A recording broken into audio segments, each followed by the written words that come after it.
Ring the bell for 2 minutes.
Honorable members, I'm told that quorum does exist for us to continue from where we stopped.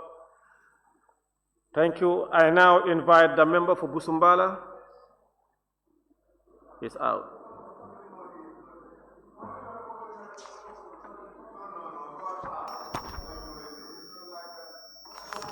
Member for Bundung-Kakunda, you have the floor. Thank you very much, Honorable Speaker, for giving me the floor. Honorable Speaker, I equally want to join my colleagues to thank His Excellency the Vice President and the Cabinet Ministers present here for coming to listen to us and also to collaborate our effort and ideas so that we can add value to the people that we represent.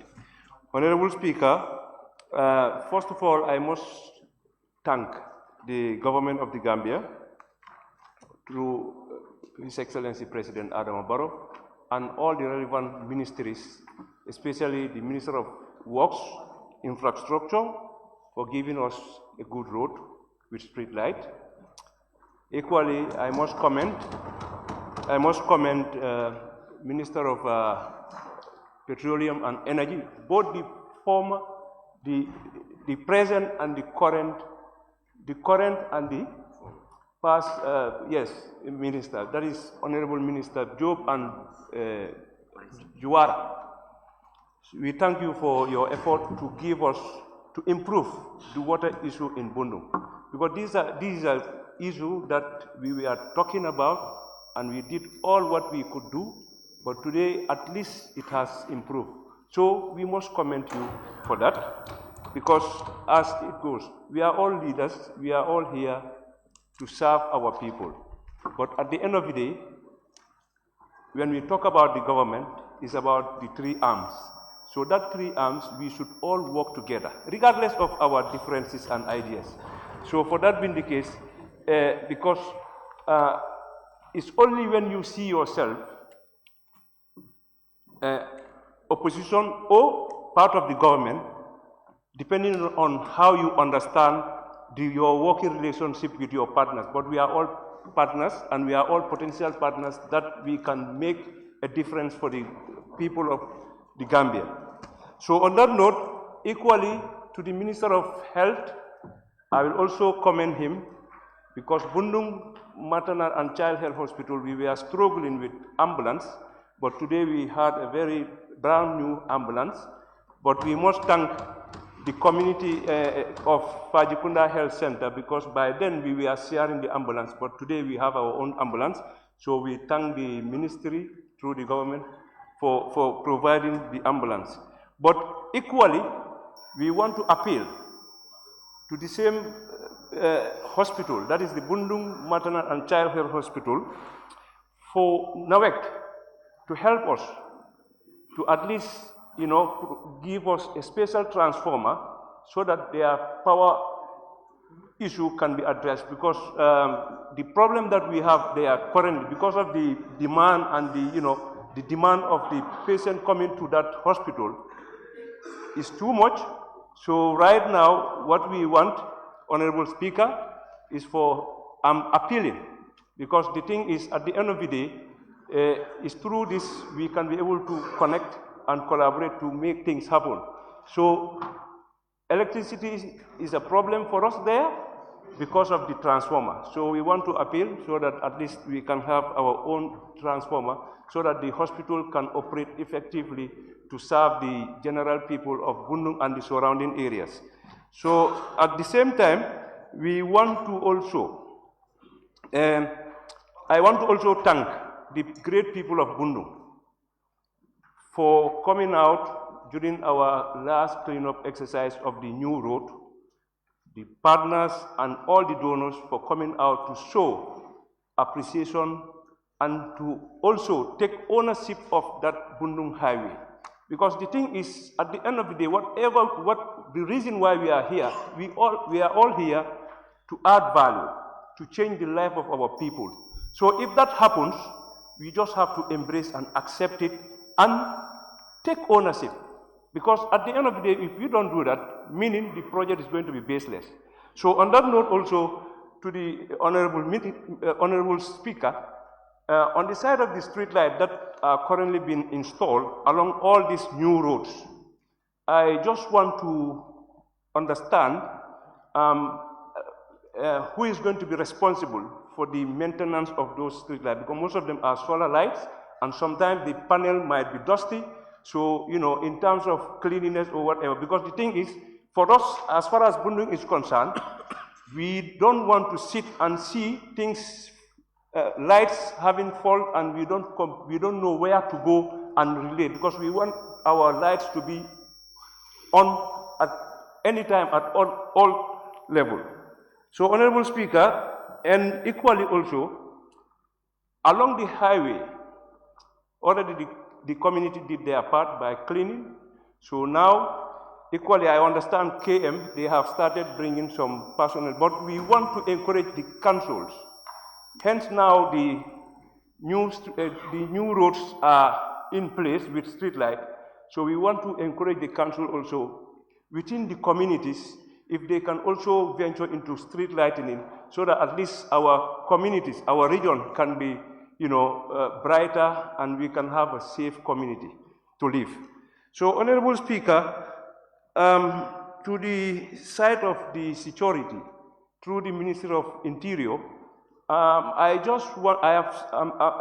currently I've seen most of the banks, we have security personnel, because something has happened, this is why they place them there. But equally, the safety of the public also is important. As we know right now, we have so many round tables, and now most of the round tables that we have, it normally attract businesses.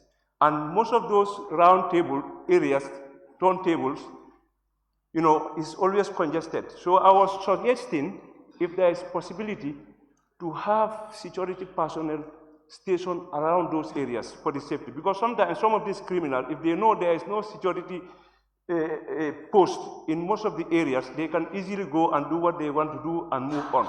But with this round table, when we have security posts there, it will always help, so that if there is any emergencies, they can always intercept. Honorable Speaker, to the Honorable Speaker, to the Minister of Youth and Sport, we want to thank and appreciate the Moyo field.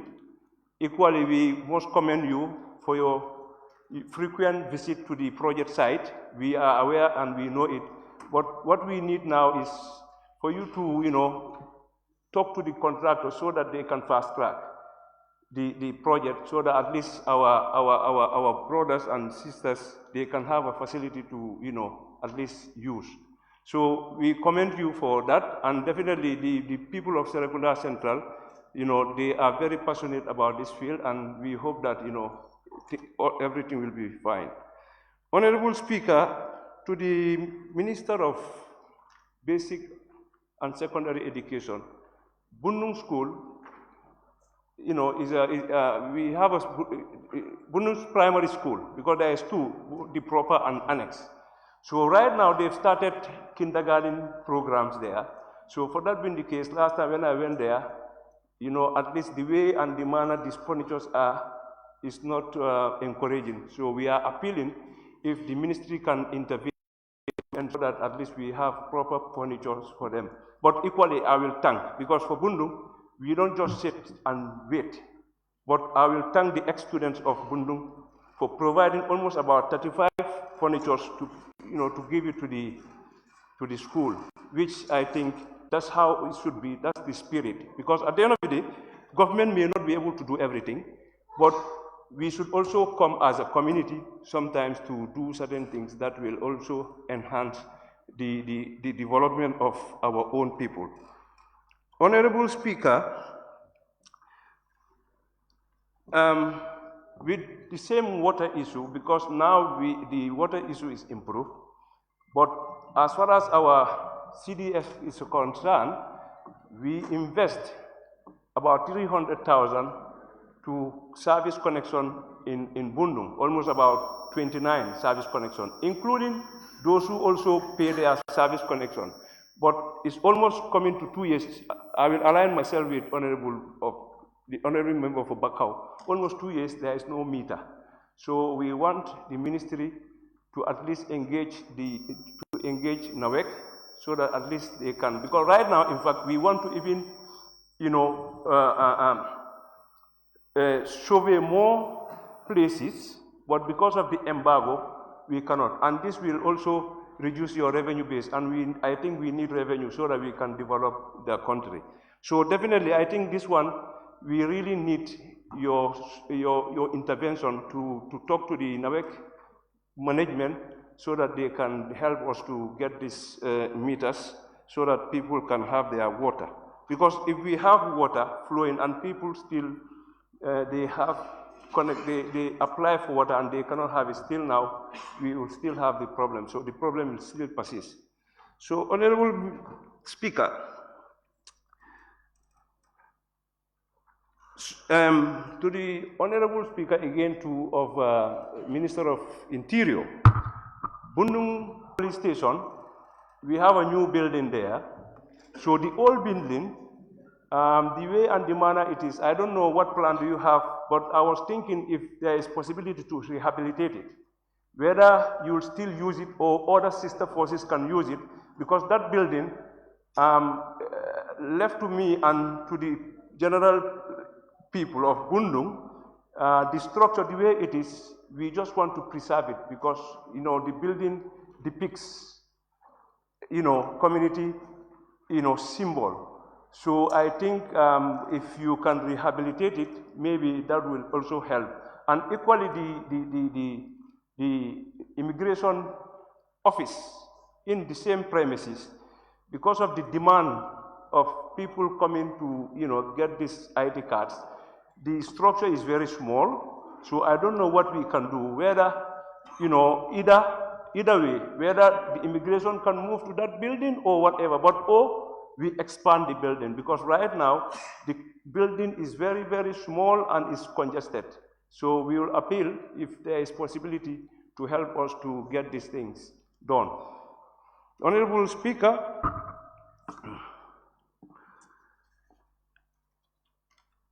on the side of the fire service, equally, that one also, I'm suggesting, I may not know, but I am recommending, if possible, because normally when there is a fire incident, okay, people normally say this thing, they will come without water. So I'm thinking, why not we try to have water hydrants in all the fire stations across the country, so that at any time, if there's emergencies, they just need to, fill the tank and move. Alongside the water hydrants that will be along the community. So, and also equally, because of the new roads that are being constructed, I think it's important, in all these roads we have water hydrants. I understand in Bundung we have 2. So which I think that will do for Georgetown Fire Station and maybe Kotu Fire Station, Honorable Speaker. Honorable Speaker, just to appreciate the development of the country as representative of the people and equally as partners in development, I think sometimes we need to understand that we are all here for a purpose. And we need to understand and know that. Because one thing, we are here, who are we? We are talking about English. We are talking in English, isn't it? And we are representing most of the people that are out there, they couldn't speak English. So, and I think it's high time we try to see how best we can localize our deliberations. Because at the end of the day, this is very interesting. Hence, the Assembly has a media wherein they are taking our proceeding live. It will be very nice if somebody from the upcountry sitting down, listening in their own language to understand what their members are saying. Because at the end of the day, you know, if you talk about human rights or democracy, in fact, we are violating their right because we are speaking a language that they couldn't understand. And when we are seeking for vote, we go and talk to them in our own language. So for that being the case, Honorable Speaker, this is what I have, and I want to thank the entire House for everything, and also wish everybody Eid al-Fitr, and you know, may Allah help us, give us more life and development and prosperity. Thank you.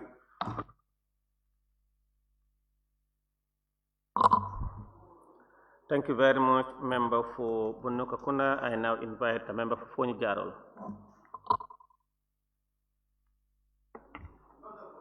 Thank you very much, Honorable Speaker. Ramadan Mubarak to His Excellency President Adam Barrow. Ramadan Mubarak to Your Excellency the Vice President and his executive. Like I always say, some of us were not known in politics before. For the past 22 years, none of you or even the country know us as politicians. We are here on a mission, and the mission must be accomplished. Most of the things that we discuss today is not you, the people or the ministers in power or in authority today who are the cause, but they say office is a continuation. So which means any problem that is within the ministries, we're not only trying either to disrespect you. In fact, I'm not that type of person. Anyone who knows me will not even associate me with that.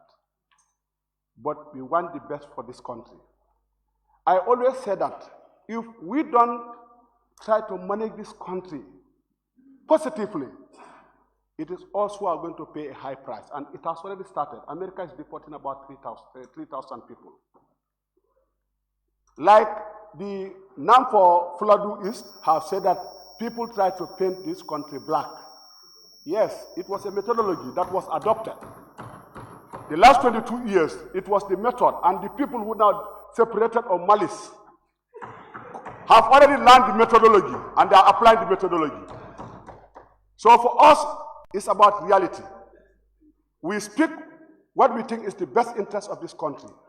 We're not trying to play any gallery on people. We only point in direct to the problems, and I wish Your Excellency the Vice President, I am very much determined, or I'll be very much interested. You invite me to your office if you want to know any information, because I go through the ministries. I sit with people. I sit with ministers. This is why I don't praise people, because I want to be recognized. I don't also say bad things against people because I want people to hate them. But I say things as they are, because I want the best for this country. Sometimes when you people talk about the new democracy, I wonder where you borrowed your democracy. Because some will not also want us to discuss about the past. If you don't want us to discuss about the past, stop taking history in our schools. So if you stop taking history in our schools, you stop discussing about the past. Honorable Minister, I must start by thanking my people of Foni Jaro. They have trust in me. That's why I said that when I was voted into office, all parties, all people belonging to different parties, because the presidential elections came before the parliamentary elections. And even those who voted for NPP for Barrow were out to vote for me. So which means I belong to every party. So I'm here to set the record straight, not to even bend anything. I must thank my people again. We are tribal free in Fonyi Jaro, but we mean business. I must thank my people of Fonyi Jaro. They are honest people. Sometimes I even wonder, I never knew that we the Fonyi MPs were great until this diaspora voting. Now they were attacking and then insulting us. But when they were sitting at the borders and killing our people, when the injustice was subjected to our people, that time we only remained to be on the fight. But now the diaspora voting became very important. And the saddest thing that is also happening, our migrants, they are suffering in Tunisia and Mauritania. How many of us spoke about them? And we are talking about diaspora voting. Tunisia, Algeria, Mauritania, all those migrants, we said we want to create 150,000 jobs. Instead of creating that, we are sending away 150,000 people. They are suffering outside. I must thank also the Minister of Lands. I went to his office. Whatever that has happened before, I know he has critics. Definitely I discussed with him because our country is under invasion of land, grabbing. Yes, that's why I'm always advising my people of Fonyi Jaro. Don't give your lands because they are vulnerable when you approach a family. That's why I'm happy that the minister is coming up with a land policy. Because immediately you approach these people with 3 million, 4 million, they think this is money. They are selling all their land. Our land size is not increasing. We are giving our lands to foreigners. This is a very dangerous thing. I must also thank the Ministry of Tourism. I went there, I discussed with him. Because I look at issues, what was happening. I only don't discuss with the minister. I go and also discuss with the people who are affected. And then I have seen his plans, what he's also doing. The Minister of Higher Education, anytime he tables a bill here, they are all progressive bills. Even those people on the other side support. They don't go against it. We all support. So it means we are not against of anybody. And then I said, most of you, when you are appointed, Barrow had great trust on you people. But it is you people failing Barrow. Because this is what is happening. I am not saying here things that are not happening. I'm saying things here that are happening. And I want to be held accountable if they are not happening. I went also and sat with the Ministry of Trade. Because after my trade trip around the country, all the challenges that I had, I went to him. And I can see the plans that are there. They are ready to deliver. That's what we need. Because the challenges of our local producers. And then some of the things that we discuss here, you can keep on roads, good hospital without security, forget it. All great nations are great because of their security. Sometimes when we talk, they think we are playing with the gallery. And then number one is justice. There is a justice failure in this country. Justice failure, complete failure in this country. Because I have the proofs. Umar Sajo was being dismissed. Went to the High Court. Won the case. Today is 4 good years. No compensation, it is ignored. Nobody is talking about it. People here talk when they are affected. We don't even care about it. Nobody is talking about it. The 8 soldiers who were dismissed, or more than 8 soldiers, what happened to them? What was said here during the orders and questions and answers time, they reacted to it. It became a different thing. It's all on media. It's not me saying it. It's them reacting. So if you say that we came for justice, did we came for jungle? Because I don't understand what kind of justice you people are talking about. And then where there is no equality and fairness in the eyes of the law, forget about peace and justice. There must be equal and fairness. The past should be the past. Why we always call the past? Because I want us to learn from the past. Minister of Finance, you brought the budget here. We approve it. You told us that 30% salary increment. In fact, you are even, what would I say, even bluffing that you even made salary increment within 5 years up to, is it 100%, 70%. Now, anytime that is done, higher rocketing of prices. It becomes everything zero.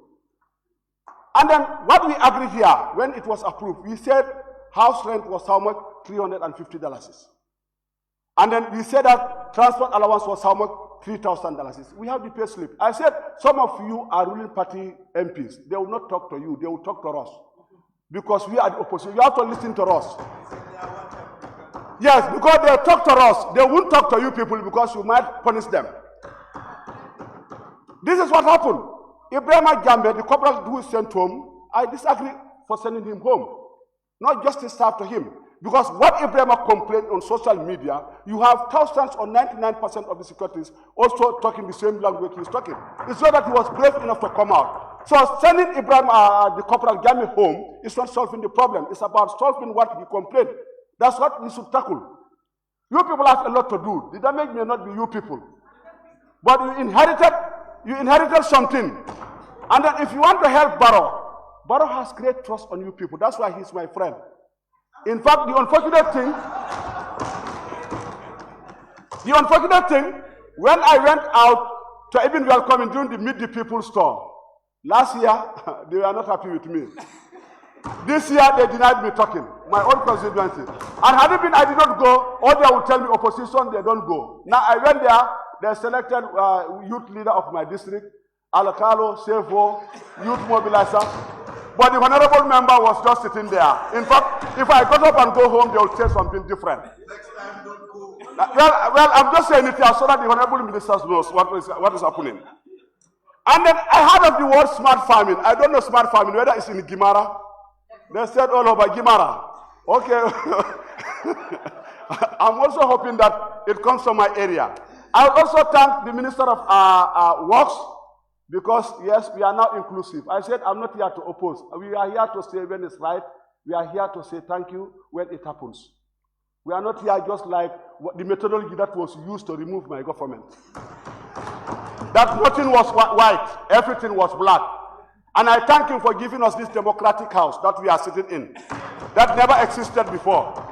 This is the one we call a dictator. This house never existed since 1965.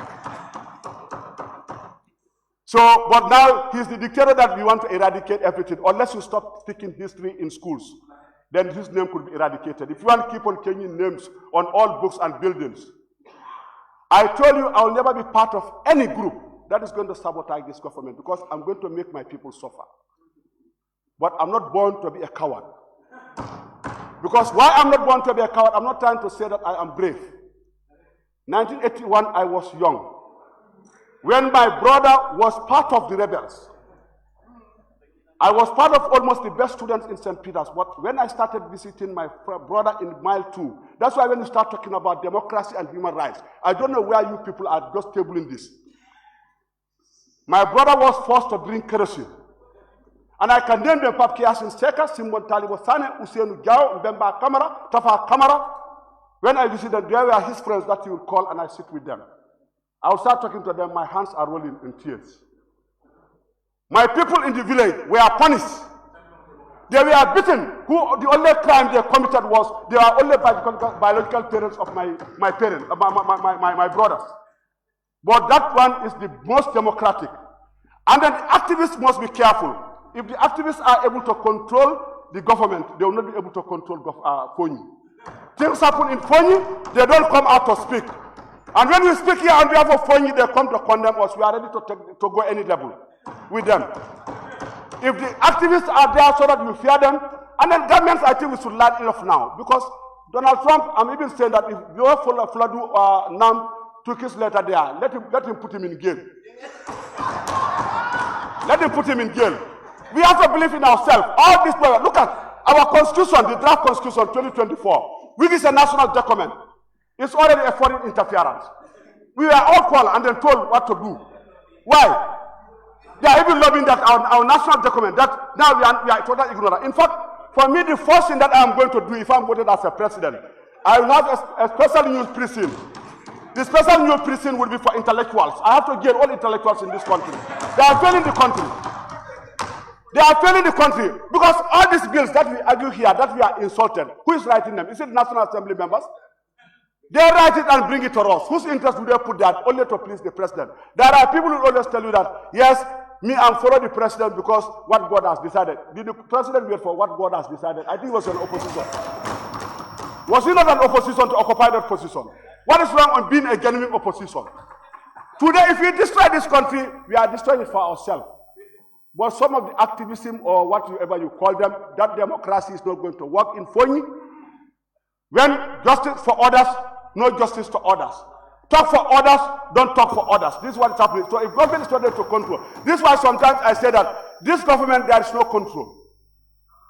Attitudes, loose attitude everywhere. From the drive-in, go and sit in the market. Yesterday I was at the abattoir. I always go, if I go out, sometimes I dress in a way that only people who know me that see me to that are his. People are doing whatever they want. Because they are free. Sometimes I know it's not your fault. People now are free. In fact, if you want to do the right thing, if you don't mind, you people might be sacked. Because they'll tell you you are in opposition. Sorry, I'm addressing you. I'm just sitting there. And stop Okay. pointing at them. Go ahead. Okay. So, what I want to make certain here, the Gambia belongs to Gambians.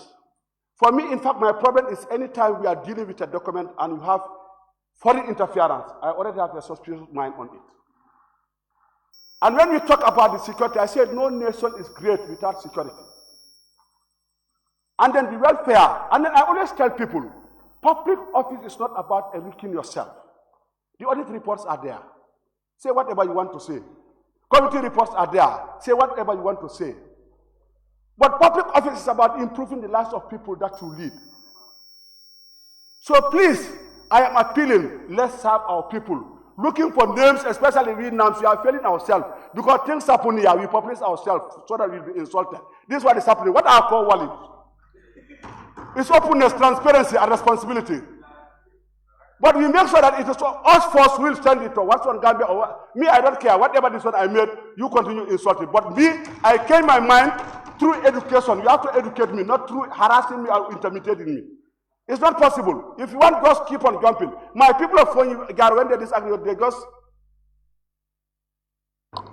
Thank you very much, Member Fonyi Jarol. I now invite the nominated member, Fatou K. Jawara. Thank you very much, Honorable Speaker, for giving me the floor. Honorable Speaker, I will also join my colleagues to commend the Vice President and Cabinet Ministers here present. And I will also take this opportunity to apologize to the entire colleagues here and support staff on behalf of the Ramadan. Honorable Speaker, to begin my intervention, the Eid is approaching, and I believe the Minister of Works and Communication should try and work with stakeholders concerned so that they will not increase the transportation, because the drivers have started increasing transportation and the government did not increase anything. Honorable Speaker, to make reference to the previous speakers that spoke before me, I am skeptical about what happened to my former party in 2018. The virus that spread in the party began to spread again when the Talib Iran boys did not succeed in political coup d'etat. They came to Parliament to push his agenda. Honorable Speaker, I am so much disappointed when I heard about a former councillor who was defending Talib, saying that he built a library that was funded by EU. Honorable Speaker, we should be realistic in our decision.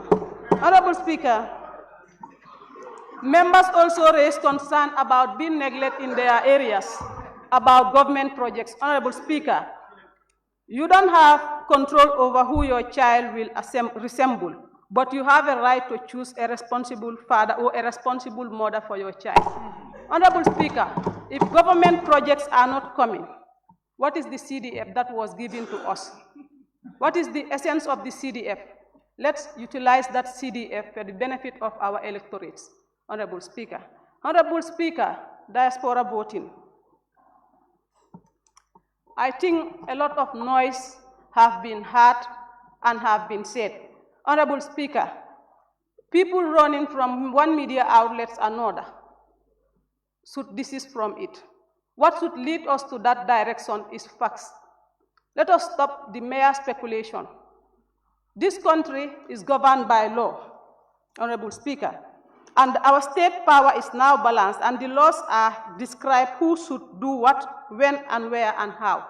So we cannot just come and change law for the purpose of pitting certain individuals. Laws are here for everybody, but not to satisfy certain individual, Honorable Speaker. Honorable Speaker, under health, Honorable Speaker, I'm calling on the Minister of Health to conduct a thorough research and a nationwide sensitization and help the general public. Honorable Speaker, many women were using tobacco, and the uses of tobacco has reached an alarming stage. But now it's not only women who are using it, sorry to say this, even men are using this tobacco to have sex pleasure. Honorable Speaker, I'm a nominated member, but I was elected before. And somebody who is a part of game changers, I walk around. I learn from different people. I interact with different people, and I know what damage tobacco is doing to the country. Honorable Speaker, I'm calling on the Honorable Minister for Health to conduct a research. It's research that helps every country to move ahead. It's research that helps a country to develop. Because many bankers and business partners rely on research, saying that even at the job market, if you have beautiful ladies at a bank or a pump attendant or a particular station, they attract men to come and buy there. They rely on those research. That is why if you went to bank, you only find beautiful ladies working there and some of these pump attendants, Honorable Speaker.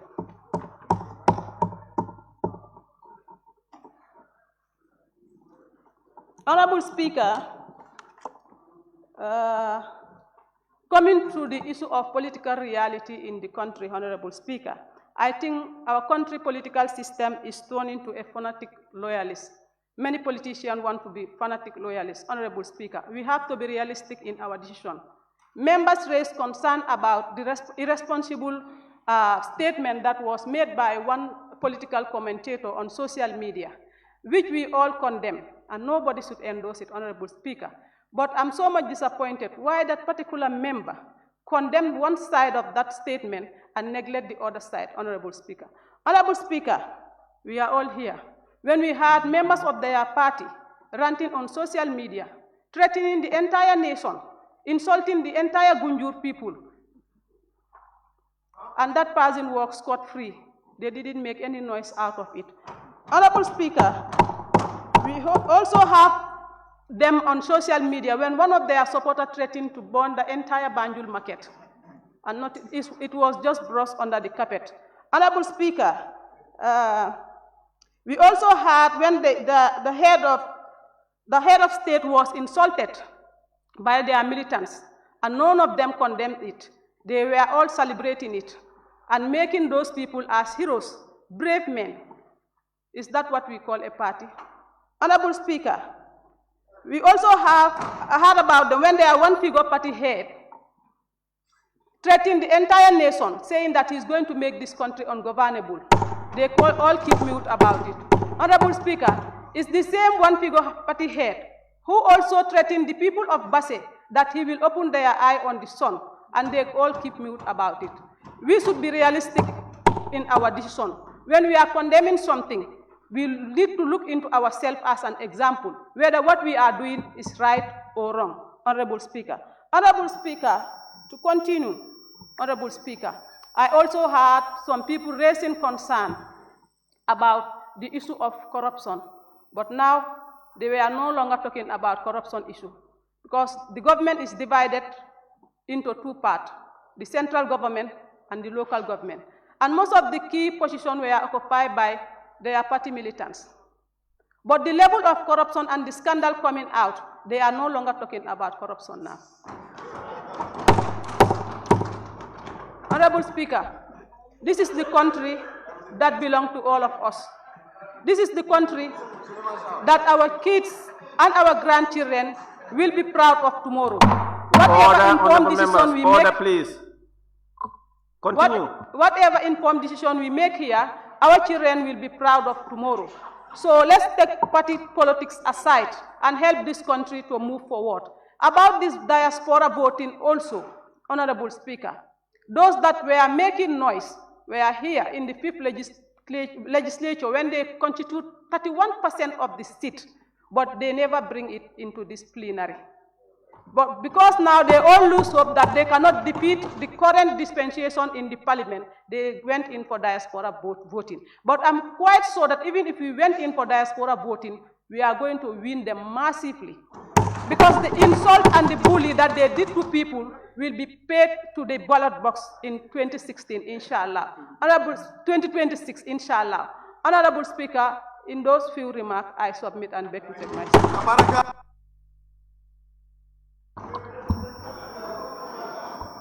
Order, honorable members, thank you very much. Nominated member Fatuke Jawara. I now give the floor to the member for Jara West. Thank you very much, Honorable Speaker, for giving me the opportunity. Honorable Speaker, let me use this opportunity to thank the Vice President and the entire Cabinet Ministers who are here and who are not able to make it to this August Assembly. The technicians from different ministries, security officers who are here, my honorable colleagues. Honorable Speaker, I'll begin with issues at my constituency, beginning with Ministry of Health. We want to thank you enough for the ambulance in Soma District Hospital. Soma District Hospital is in Soma, but if you see the area that Soma District Hospital is taking care of, I can say is the whole of LRR. So we thank you enough for the ambulance and other things you are doing there. And then I will come again to the help post in Saremusa. We want this help post to be considered.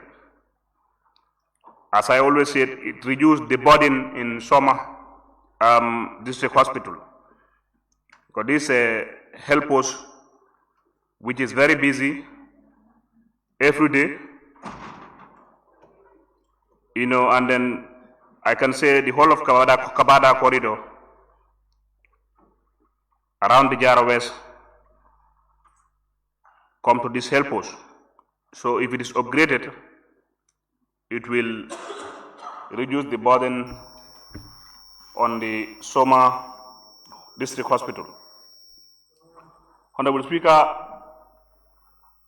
from there I will move to the Ministry of Water Resources. We thank you, but we still have challenge on having access to clean drinking water in some part in Soma and some villages within my constituency. We are still knocking at your door to see how these villages can have clean drinking water.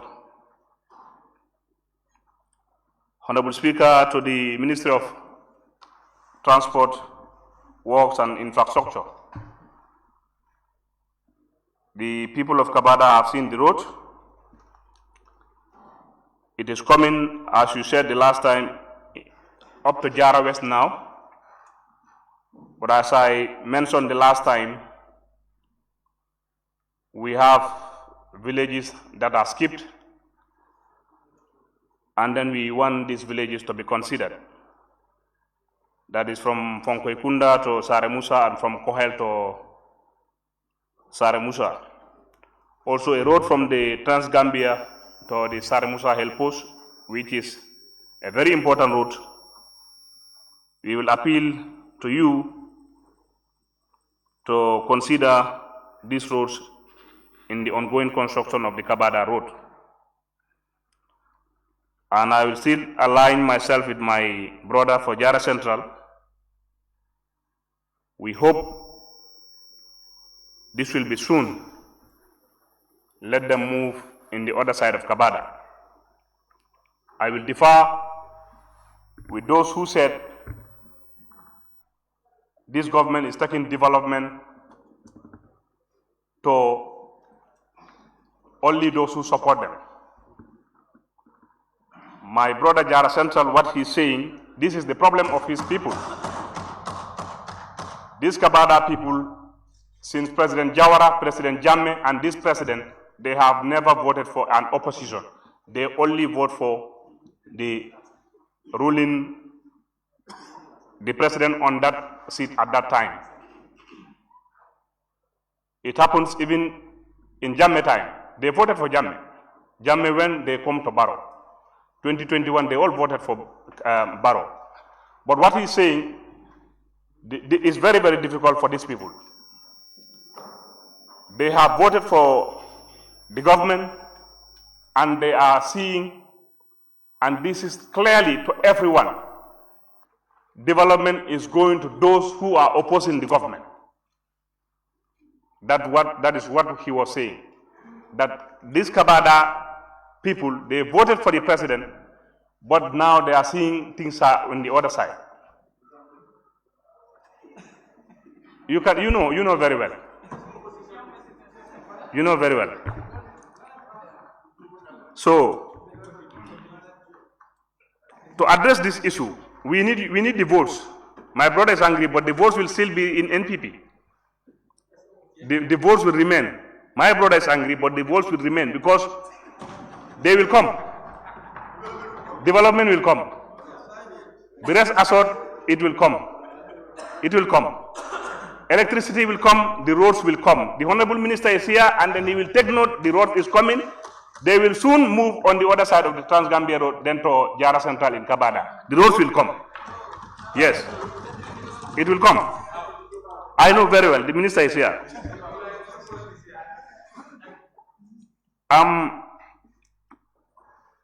So we are talking about escalation of prices in this country, and then we have fear this.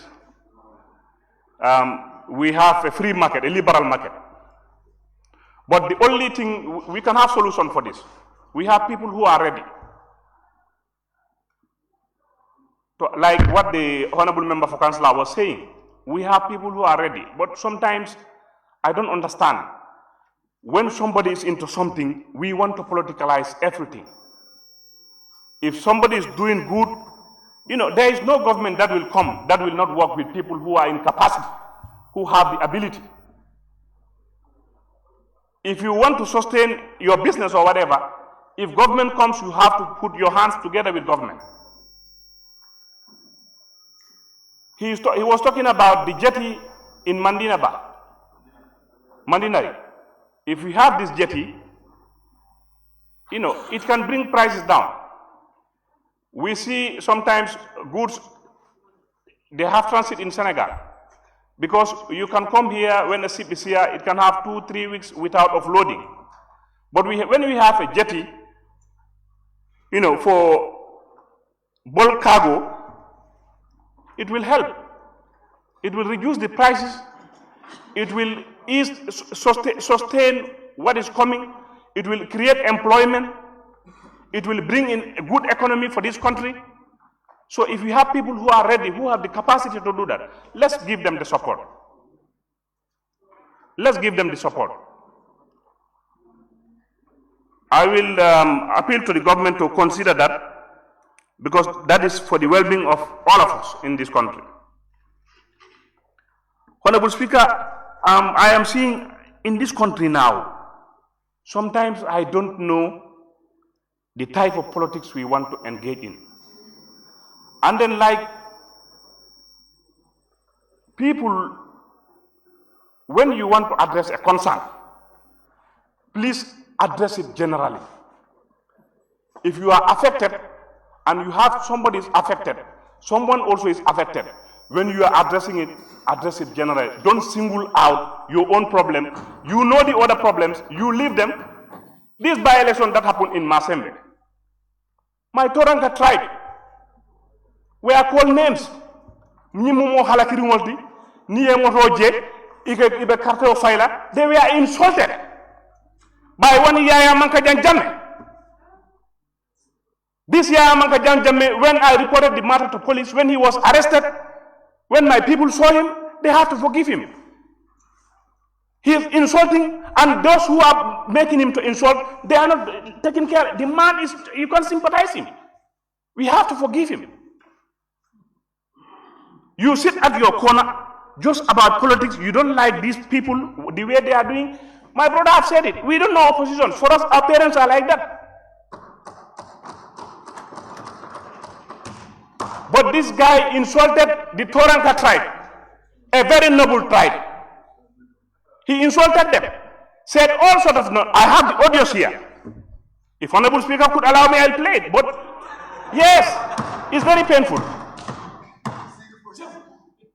No, please continue. All right. He insulted the Toranka tribes. I'm on record. The guy is called Yaya Mankajan Jam. When he was arrested, he was not even arrested. He was called, and then he tried to dilly-dally the police. No, don't worry.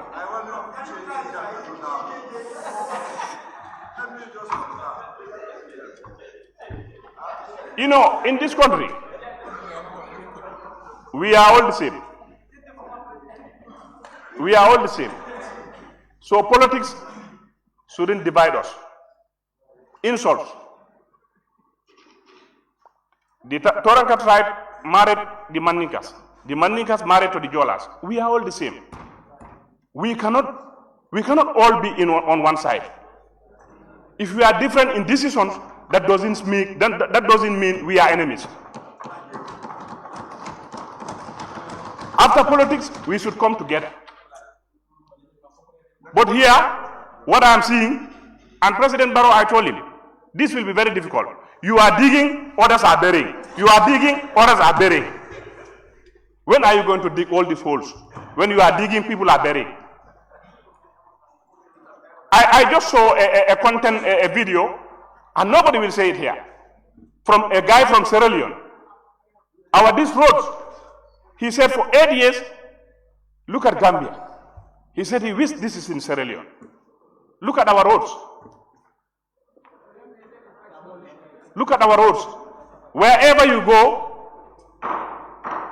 go, you see good roads. The guy made a very good video, but it's hardly you see our own people, our own Gambian people. They will not do that.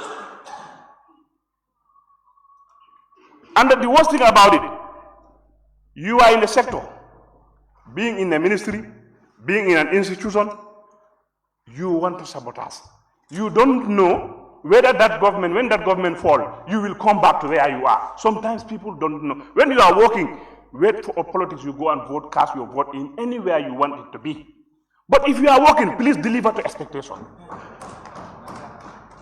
Please deliver to expectation. If we all work together, we will achieve what we want as a country. But you are in a system, you don't want it.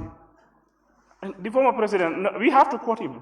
That's what he said. If you don't want it, leave the job and go back. He said, but here you see somebody in a system dragging the system. These people are pulling in front, he's pulling at the back.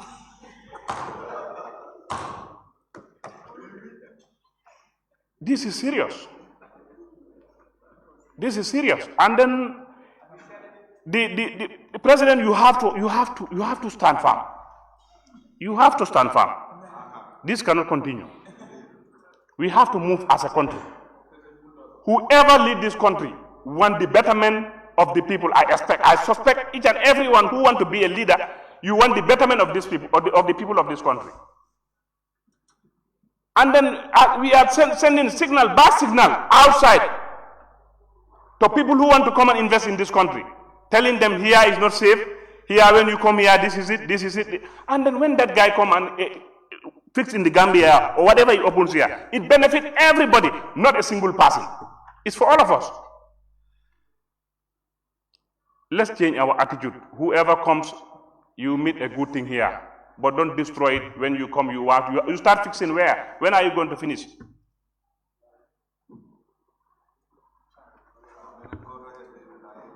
Okay. Honorable Speaker, to the Minister of State, I want to know about the special economic zone around the Trans-Gambia corridor. How far are you with that project. I would want, if there is anything for, since you brought that idea, your ministry, I would want to know how far have you gone with that for the people of that area, around the Trans-Gambia area towards the border in Misira. I would want to know what level are you on that. And for the Minister of Energy, please, I sent a parliamentary question about the villages that are yet to be electrified, and then you said a contract was going on, and I think very soon. But, Honorable Minister, please, when I sent that question, the response you gave for the people who are living very close to the OMVG. I am not saying when you are near the OMVG you should get light. But these people, this is in Soma. This is a very big community. Let's see how to consider them. They have tried by themselves to bring poles, they were stopped. But please, let's see how to address this very soon. Thank you very much, Honorable Member for Jara West. Majority Leader, I think the issue of insults has been addressed in the criminal offences bill that was passed this morning. Nominated Member Maimuna Sisedabo, you have the floor.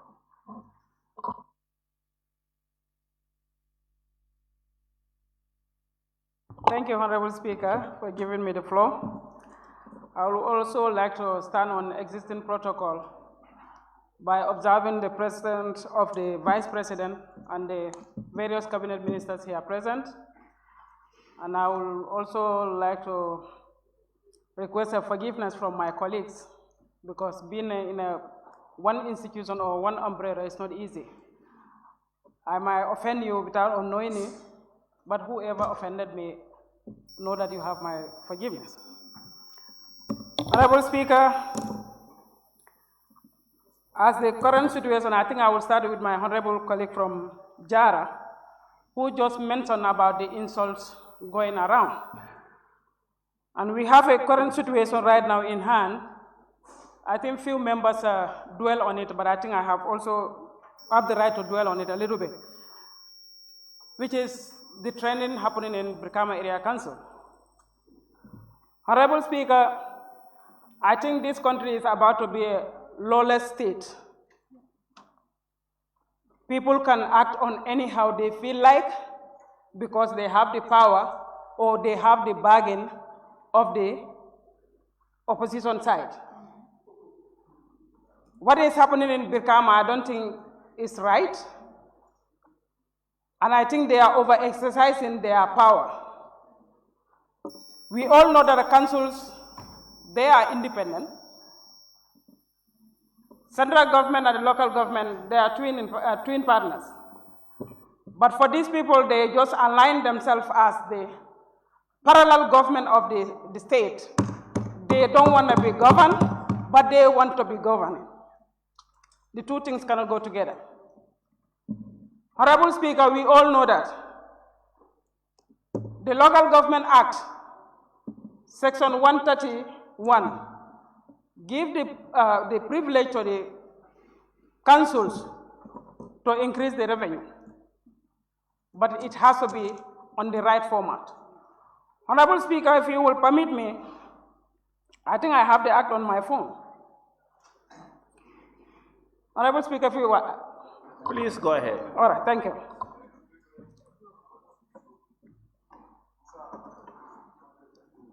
The Local Council Act 2009, Section 131, Rate and Taxes. The Council shall have a power to levy rates and such taxes as the National Assembly shall prescribe, to meet a liabilities, whether of a general or a special nature. Are we in that situation right now? No. We are not. I believe they have the right to do so, but you cannot increase from 300 to 2,000. That's more than 300%. That's not fair with the people of West Coast, and if we don't make the people of West Coast don't stop this, it's going to be a replica of few of the councils here, because they believe that they have the power. They are trying to try their chance. If this one can go smoothly, the other councils will follow suit. Local councils, they have the right to go for the revenue collections and increment, but with the in line of the laws. What is happening right now is not fair. And the people of Brikama are starting to cry loud and clearly, saying that what is happening, they are not denying to pay the tax or the increment of the taxes. The property taxes, what they are trying to embed it on them is not fair.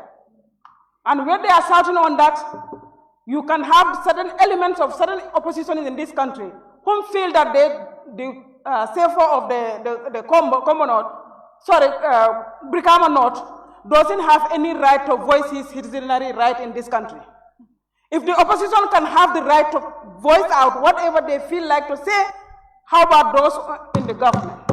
If they are not feared of saying anything, they are not scared of saying anything, those who are with the government, I don't think there should be a fair lane ahead of them. They cannot be threatening us, and they cannot be bullying the citizens of this country.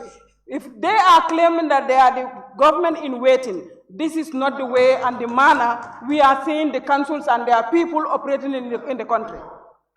Honorable Speaker, what is happening is not right. The insult, thank God, the criminal offense bill has been passed here just a few days ago. That's the beauty of it. I think we would like to see this bill to be effective as soon as possible, because the insult they are rendering towards the CFO right now is unacceptable and it's uncalled for. We are in the Ramadan, they forget that they are even in the Ramadan. If you listen to some of these audios, you cannot even complete it as a good Muslim, you have to put it down. What crime does the CFO has just mentioned that? We are not denying of paying the taxes, but we are not paying the $2,000 taxes they try to add on to the property taxes. What is the crime on that? You have a right to increase, but some people are complaining, this is not my right. Can you reduce it?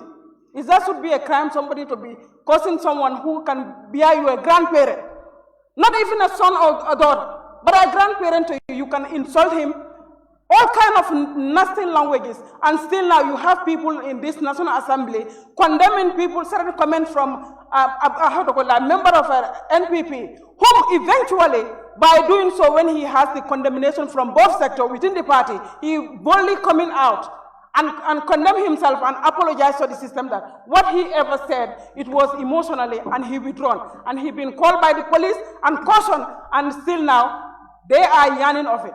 My colleague has just already mentioned here, before 2021 election, we had a stunning member of their party sitting in the diaspora. By making a pronouncement, the audio or the information I'm about to deliver now, whoever listened to this audio, and after that you supported for President Barrow, you campaigned for him, you voted for him, the language he used is unbearable. If that can matter to the people of Combo South, and there was no word from that particular party to condemn, sometimes it's very pathetic to see those people that they want to call themselves a genuine politician or genuine political party in this country. I've been saying this, after 2021 election, 2016 election, there are certain political parties in this country, they cannot operate any genuine political operation in this country. They are not. Because they believe in, or they are living in sentimental and emotional, trying to play a victim card when they make everybody a victim in this country. We cannot be fighting for centuries. 22 good years we are with headlock with the former government here. We all know that why we did. It was very necessary and it was very timely. Uprooted that government here, it was very necessary.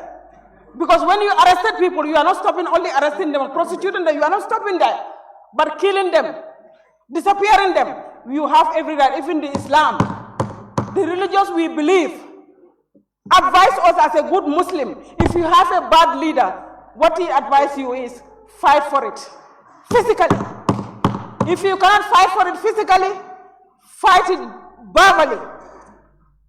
But the weakness of it, the weakest part of it, you can fight it in your iman, which is in a silent fight. But for Gambians, we fight too far long. For 22 good years, what 2016, the whole entire nation, including diaspora, we fought tooth and nail to make sure that we end the injustice towards murder to our own people here. That time we have a right, and it's a God-given right to fight that. But right now, what is happening in this country? They don't have right. There is no right in them. I think they have the time. It's the time and accessibility. They have the freedom. The ziplock, which has been zippered everybody's mouth here. President Adam Barrow has given that ziplock up, or opened the ziplock now. Now everybody have dare to talk or say whatever you feel like to say. But you know what? The sanity will prevail in this country because this country belongs to everybody. Thank you. Let's allow sanity to prevail in this country. Let's have the nationalism in us. I think our educational curriculum, we need to revisit our curriculum very, very, very thoroughly. When people are embedded with the nationalism, they will be always loyal to the state. It doesn't matter which government is existing. I will do an extension. We definitely need a system to be uplifted. Because it seems like Gambians, we are losing the track by off-tracking ourselves from the nationalism or patriotism of our own people. We cannot be so aggressive to our own self. You cannot even sell a good image of your country because you want a particular person whom you want the person to be there. If he is not there, you can render this country ungovernable. It's not going to happen. This country belongs to all of us. If it is good, we all cherish for it. If the country goes another way around, we all know that what happened here is the impasse.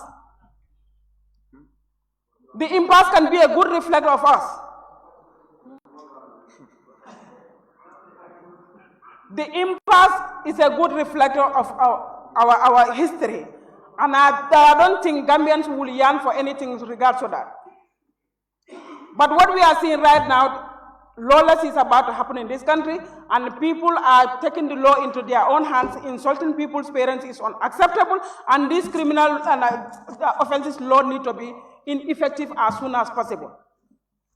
Honorable Speaker, the skyrocket of the commodities in this country. Minister of Trade, you are here. I believe what is happening in this country is not acceptable. Honorable Speaker, before the beginning of the Ramadan, I bought a bag of onion here, 1,350. 3 days ago, I went to, Costa Road. The same size, the same place. Where I bought the first onion, I went there. He said 1,150. I said, what happened? Why you drop it? He said, because what we have in stock right now, if I don't expose it, it might go perish. I said, but still now you will have your money out of this. He said, yeah, I might have butter. I might not have what I expected. I said, during the Ramadan, I think as a good Muslim, what we expect from you is try to reduce it for those who cannot afford it. But you will increase it because you want to have a more profit over people. And now you know that it's only a few days to Ramadan to be ending. Probably the consumption of the onion might not be as usual. Now you want to give it at a lower price or a cheaper price for you to get your money before you lose. I said, you know what is going to happen to you right now? Probably before next week. All this onion, what I'm looking at it right now, you don't have a cooler to put it, probably they all will perish. What will happen to you? God is trying to punish you. This will stop with you. Then we start having literal altercation, actually. Honorable Speaker, I think, Honorable Minister, the monitoring system need to be here. We all know that I'm a petty trader also. I imported the onion here, and I know how much it's costing. The same price you bought it over there, you cannot have different price within the period of 1 month. It's not possible. But people will take advantage of people because there is no control or there is no control mechanism. The Minister of Trade, something need to be done right now. I think you need to have a monitoring system whereby all these jewelers, they need to have a clear fix of the onion, which is coming from Morocco. They know the cost of onion from Morocco. The one coming from Holland, they know how much they cost before it gets to the seaport here. Definitely, I don't see no reason why the interval can be always like a 400, 300 between the two commodities, and they all are the same variety of onion. It's not fair. The monitoring system needs to be there, and therefore, people also need to be vigilant as civilians, because we are the one who go into the market every now and then. But we don't report, we don't complain. But what we can complain, the government didn't do this, the government didn't do that. The government cannot supervise all this. We have to be citizenries. In everywhere in the world, the citizens are the police of the government. Whatever is not going right, the citizens are the one who will always make sure that they report the malpractice happening in the system. But Gambia, they don't report, but they can complain. But every complaint doesn't belong to anyone because government has to be responsible for. So in Gambia, there's nothing coming from God, nothing coming from anybody, but it's only the people, the president and the allies. Honorable Speaker.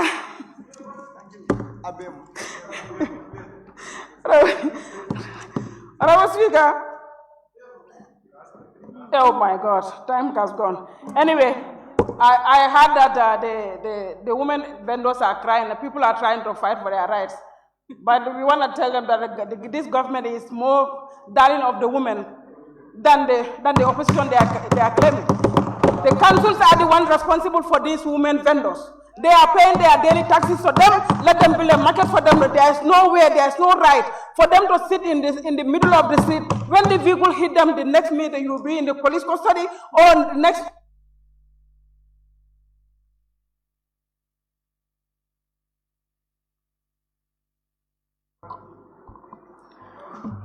Thank you, nominated member Maimuna Sisedabo, for that intervention. I now invite the member for Jimara.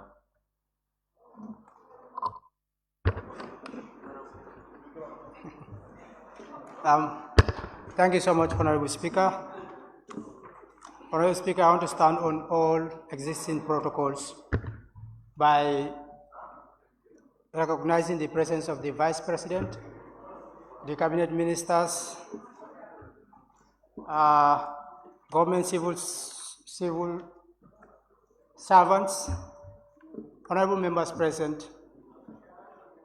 I want to say Alhamdulillahi Rabbil Alameen. Alhamdulillahi Rabbil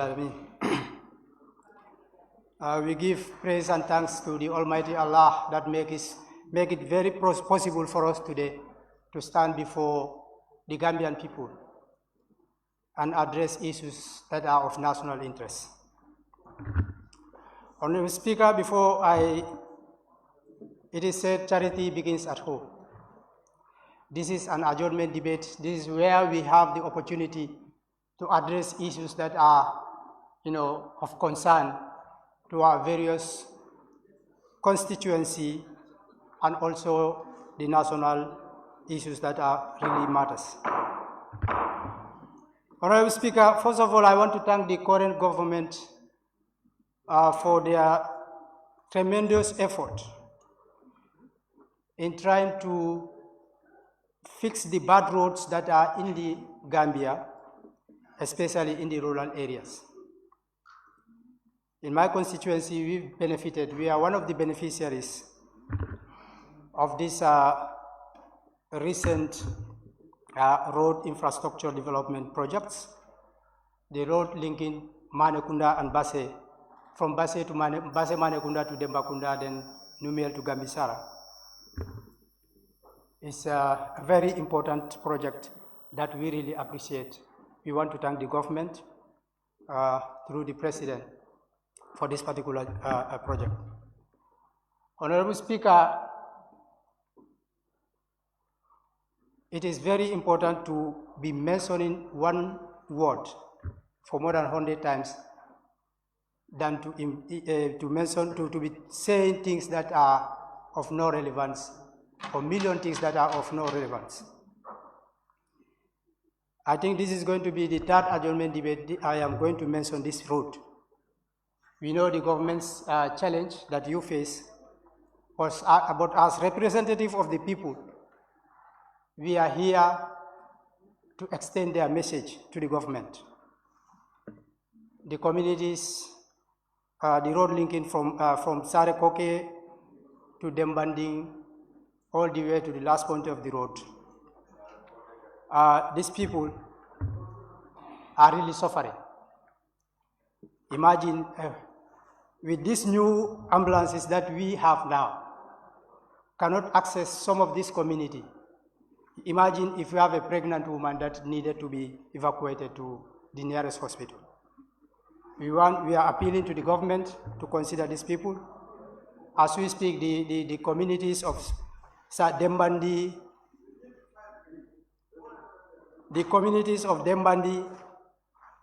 Tabajang, and others, they've come together. There are people from the diaspora trying to mobilize some funds to rehabilitate this road. We want to appeal to the government, through the Ministry of Works, to come to their aid. I am so, after the Eid prayers, or the Eid break, the first letter Honorable Minister will find on his desk will be my request to come to their aid, because they really need some sort of support. Honorable Speaker,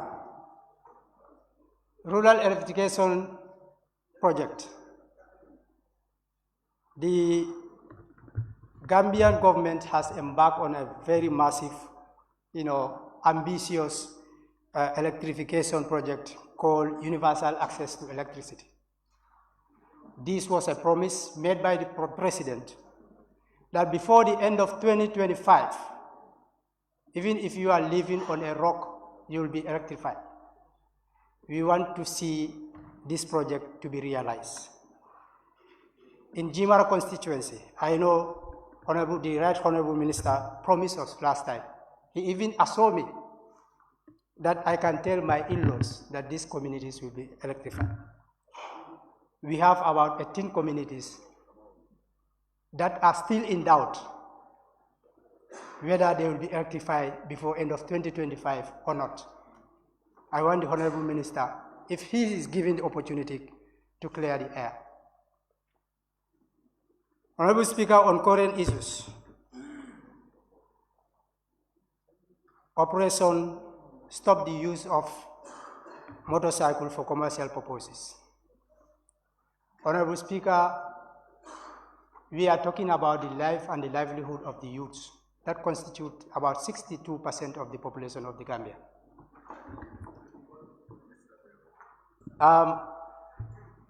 We are all discouraging the youths from embarking on the backway journey to either Europe or any other destination they desire to go. In fact, some of these youth that already embarked on the backway have been returned and now trying to make a living by going into this particular business. Recently, we saw a communique from the Inspector General of Police, the department, under the Ministry of Interior, directing all their district, all their regional, security officers to take measures by stopping all the youths, all the youths using motorbike as means of transportation to make a living. This has sparked a lot of debate and also a lot of concern. We want to appeal to the government through the Ministry of Interior to revisit this decision. Let us go back to the negotiation table and see how best we can address this issue. Because we don't want to see ourselves in a situation whereby armed robbery is going to be the order of the day, whereby the back way will reignite. So we want to appeal to the government to see how best we can amicably address this issue without using force or cracking down on those that are trying to make a living. Honorable Speaker, I try as much as possible to refrain myself from responding to or commenting on members' debate. But at some point I am forced to do because you have to clarify some issues. The allegation that members, especially that are supporting the government, are opposed to reform because government has a reform agenda. Security reform, legislative reform, whatever reform that you may call it. I see that statement as misleading statement. as National Assembly members, as members of Parliament, although I cannot speak for everybody, but I can speak for myself. My vote, my decision is not dictated by any individual, nor is it dictated by the government. My decision is dictated by my conscience and also my understanding of the subject matter at that particular time. We are still looking at the election bill. Section 14 was expunged by my vote, and I proudly do that. The reason is a committee is assigned or tasked to work on this particular bill. They had their consultation.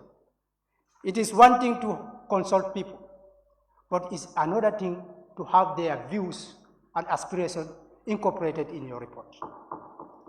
If my views and aspirations are not incorporated in a report, and you as a committee or a member chairing that particular committee fail to convince me on a point, I voted against it based on those grounds, not by any other reason.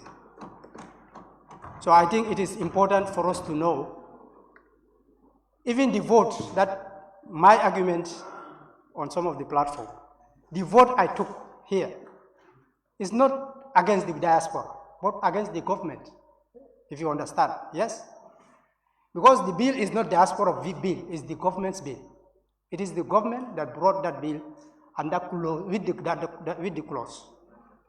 And that clause, I was not convinced by the government, nor was I convinced by the committee.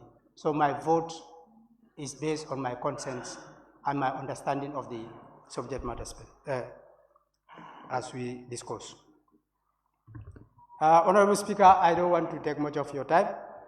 I just want to assure my right honorable, the only right honorable in the Parliament, Honorable Baji of Talinding Kunjang, that government is trading development for votes. I beg to differ. I don't see it like that. It's more of bridging the gaps. Since 1965, Honorable Speaker, the people of Talinding, people of Latrikunda, people of Birkama,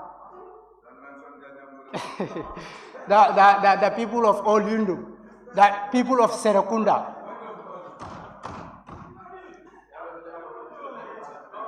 there is point of order from the member for Woolly East. Can we hear that point of order? Thank you very much, Honorable Speaker. 27-2. A member elected for a constituency. I couldn't hear that. Yes. A member elected for a constituency shall be referred to as the honorable member for that constituency, not Honorable Baji.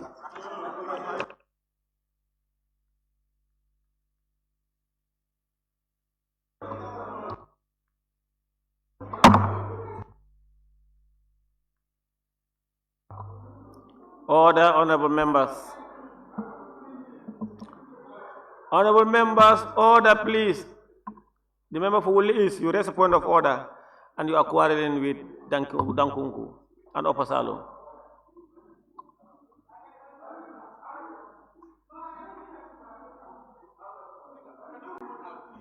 The man is. Honorable members, order sustained. Member for Janjamure, please refer honorable members as per their constituencies. Speaker, stop.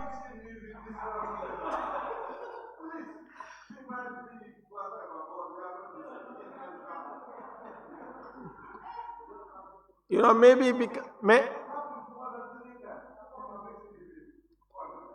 because you look like, you know, you people are very handsome.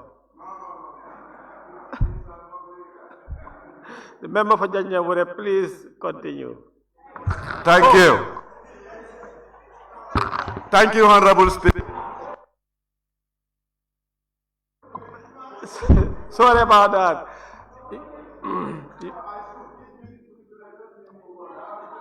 Member for Jimara, please continue.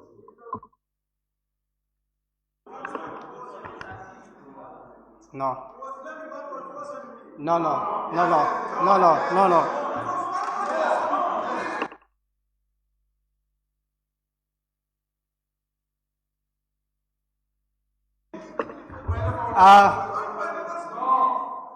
Honorable Speaker, as I said,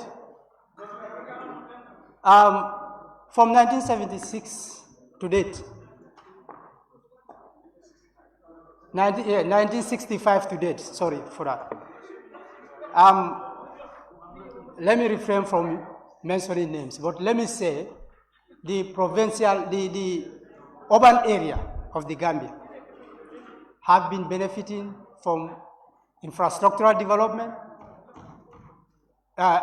clean water projects, electricity, whatever development you may call, Gambia has ever witnessed. It's been centered in the urban areas. So, this particular government, this recent current government, trying to bridge the gap by taking development to the provincial areas, the urban, the rural areas. I don't see that as trading development for vote, but they are trying to bridge the gaps. We have the people of Jimara have been suffering for over 400 years ago. We don't have good roads, we don't have clean drinking water, we don't have electricity. So be rest assured, the government, this current government will leave no stone unturned. Everybody will be entitled. So on that note, Honorable Speaker, I just want to say, Parliament and parliamentarians, we are a group of people elected by our people to come here and represent them. First, to defend the interests of the country. Not my party, not my party leader, not your party leader. Anything that comes to this parliament, the first thing one should look at is the national interest and that of the country. Because we all take an oath of allegiance to the Gambia, not to our parties. It is our job to represent the people, that elected us, to have in our decision-making process, so that everybody will have that your rightful. Honorable Speaker, it is important for honorable members, parliamentarians, to uphold the highest standard of integrity, transparency, and accountability and honesty when we are working or when we are dealing with issues with national interest. We should at least accept and tolerate one another, respect each other's decision, rather than using somebody as an scapegoat to score a political point. That is unacceptable. On that note, I want to thank you so much. Thank you very much, Member for Jimara. I now invite the Member for Sami. Thank you very much, Honorable Speaker, for giving me the floor. Thank you very much, Vice President, Cabinet Ministers, and their technicians here present. Honorable Speaker, I just want to go straight to the point. As other speakers have rightly mentioned, as a National Assembly member, your role is to make laws. You are here also to represent oversight. Therefore, the executive have right to bring any bill here. But if they bring it here, it is our duty to scrutinize it. It is our duty with regard, Honorable Speaker, to the election bill. We gave them the mandate, the committee, local government, and Human Rights Committee to go round, and they have gone round. They meet certain people, hear from them, and in that report, there is no single person who said that they don't want diaspora to vote. Honorable Speaker, we all have seen the report, and we all debated on the report here. There was no argument. Just to my surprise, when I heard that they have Section 14. Section 14. But Honorable Speaker, this bill is already in the National Assembly. It is not yet passed. It is already here. I'm appealing to National Assembly members, please let us rescind our decision and allow diaspora to vote. You know, Honorable Speaker, anything that comes to the Parliament, you have to look at the interests of the country. Look at the interests of the country after you look at the interests of your people. Whether it concerns your people or not, whether it is going to affect your people or not, you should also know that. Honorable Speaker, there are WhatsApp groups. If you want to communicate to your people anything that is to be discussed here, put it in your WhatsApp group. Listen to your people about their concern. It is your people who brought you here. It is your people who brought you here. Nobody bring you here, Honorable Speaker. If you fail to address the needs of your people, they will cut you. They will cut you. Honorable Speaker, I want Point of order. I want to thank. There is point of order by the member for Talinding Kunja. I'm rising on 17F. While a member is speaking,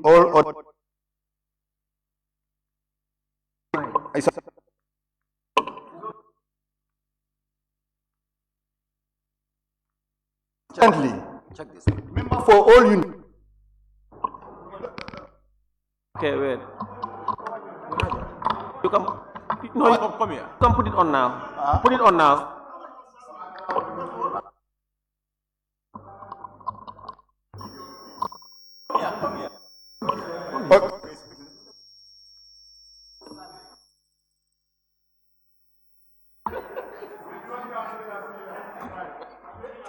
Honourable Speaker, persistently, all members for all Yundum, the chief whip of majority camp and the majority leader continues to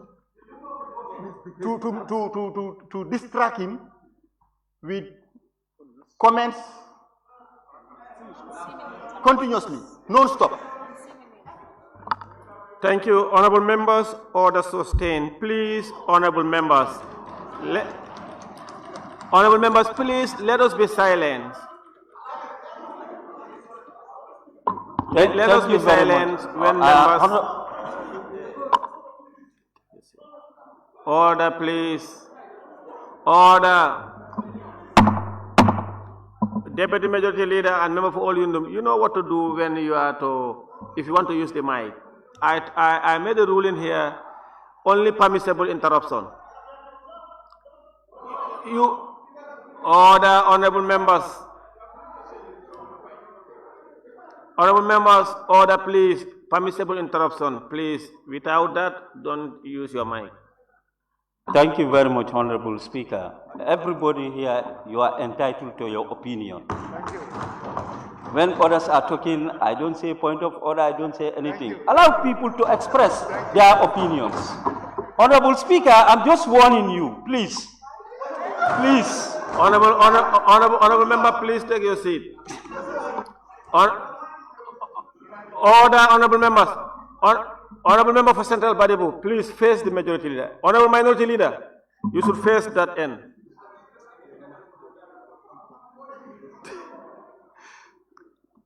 Did I hear you say you are warning the honorable speaker? Thank you, honorable speaker. Since my earlier submission, I said I'm advising. No, you said I'm advising. Honorable speaker. Honorable member, take your seat. You said, honorable speaker, I'm warning you. Is that correct? Honorable member for Same, is that correct? Speaker, since my earlier submission, I said I'm advising, and I still stand on that. Please. No, Sami, I heard you say, honorable members, order. Take your, honorable member for Sami, please sit down. Honorable member for Sami, you said, honorable speaker, I am warning you. Is that what you said or not? Have you said that? Honorable Speaker, my earlier submission, Honorable, I stated that I'm advising, and I'm still on that. Please, you are wasting my time.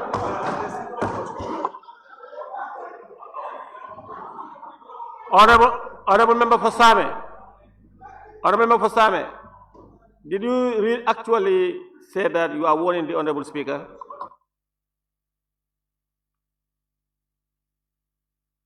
Honorable Speaker, please, you are wasting my time.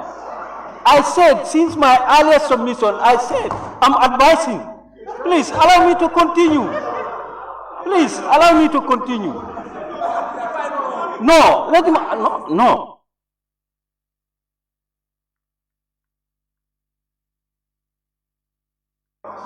Honorable member for Sami, I heard that part.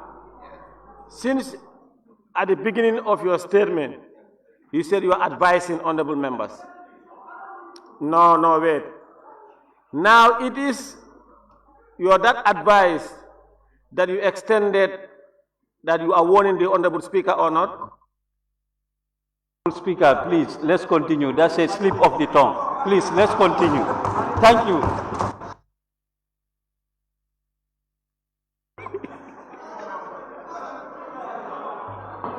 Honorable Speaker, I said I'm advising all of you. Please, let's rescind our decision. When it comes back next time, let us allow them to vote in Section 14, please.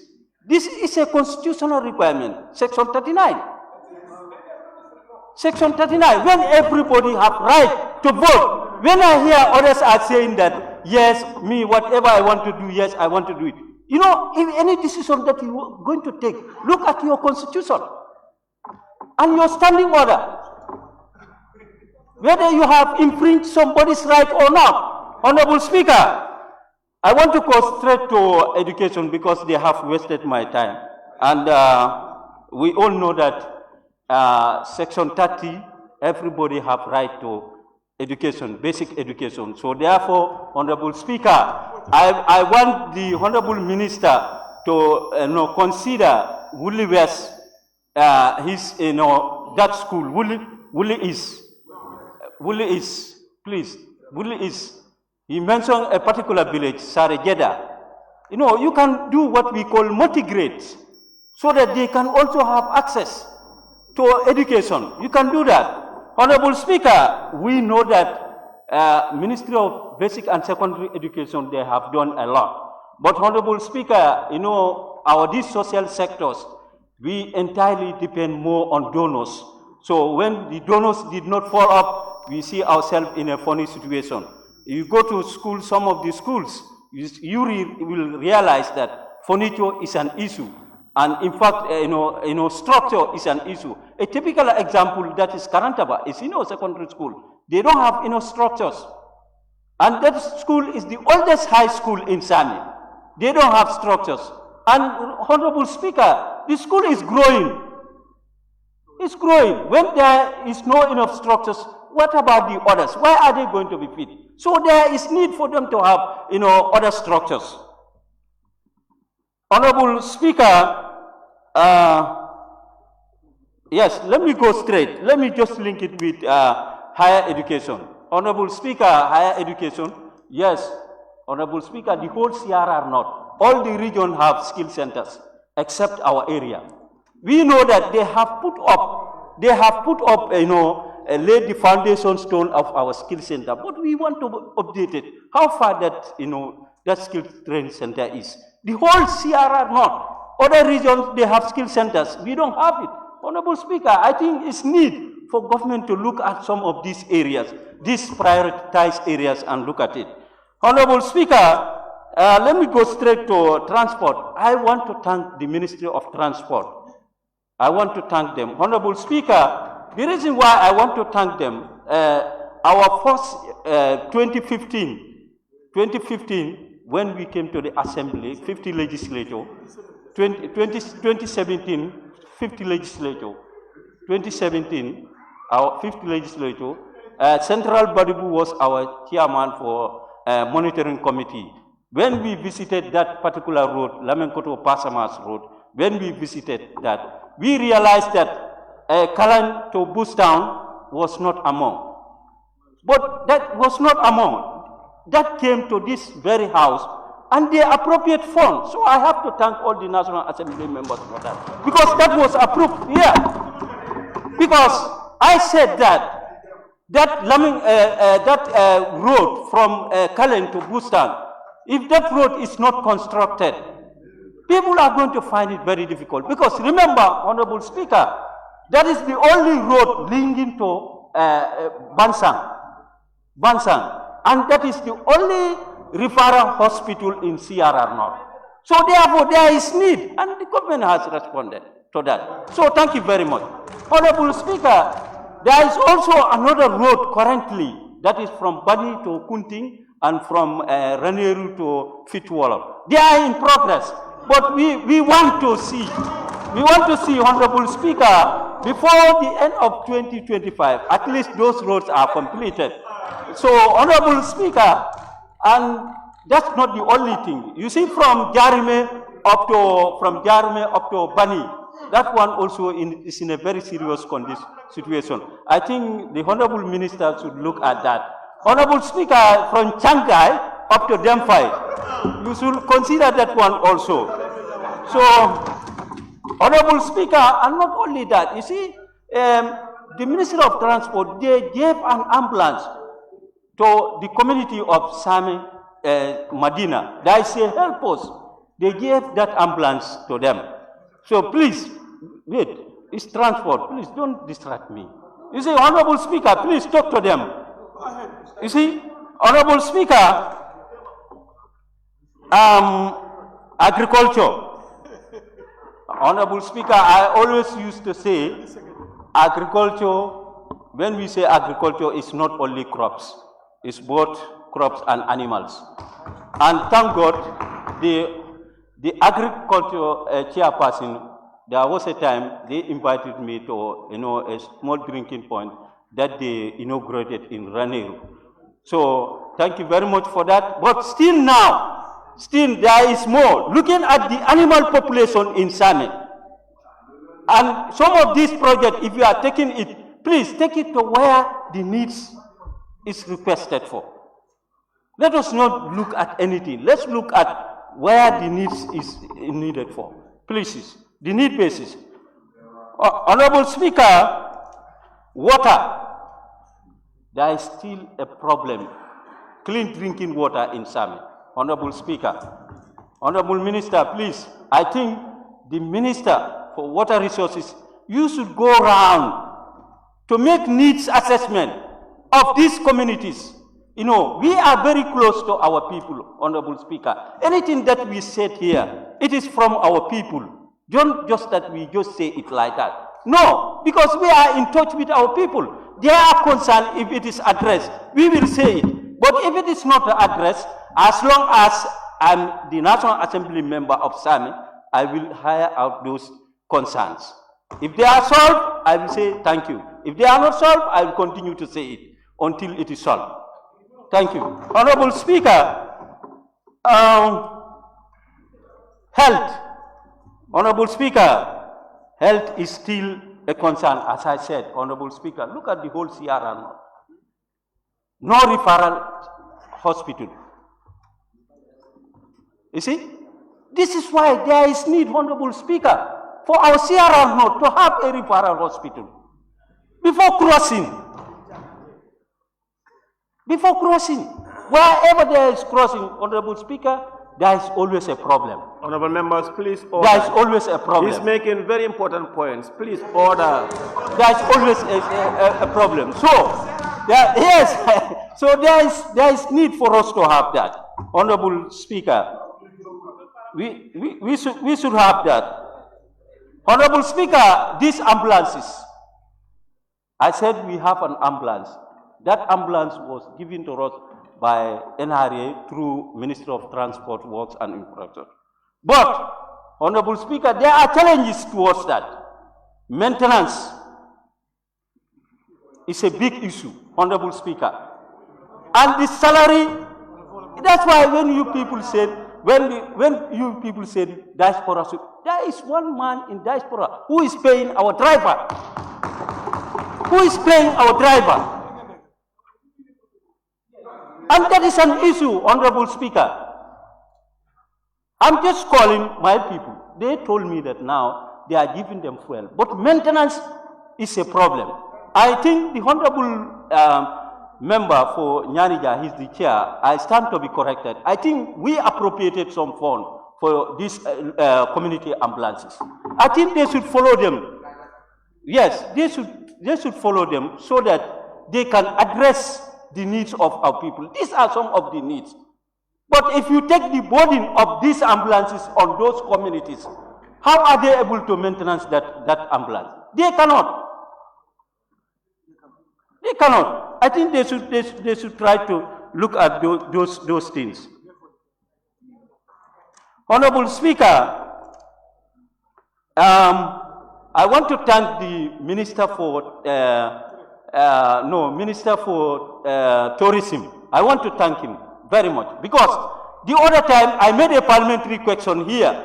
There is a project in my constituency, Motorbike, since 2022 April. That project is still not completed, but he told me that he is going to visit the place, and he has done it.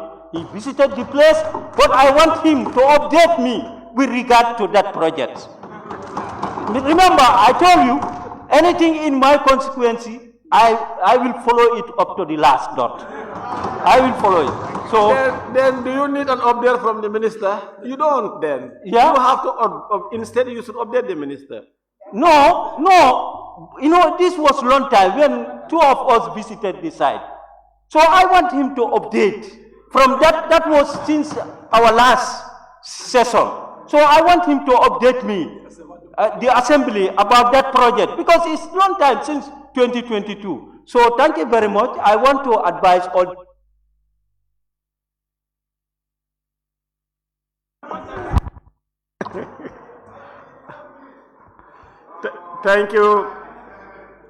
Thank you, Member for Sami. Of course, you made some very important points. Some, not all. Thank you very much. Honorable members, let me just make some housekeeping. During break, we'll have, of course, iftar for everybody, board members of Parliament, staff, and our guests, or esteemed guests.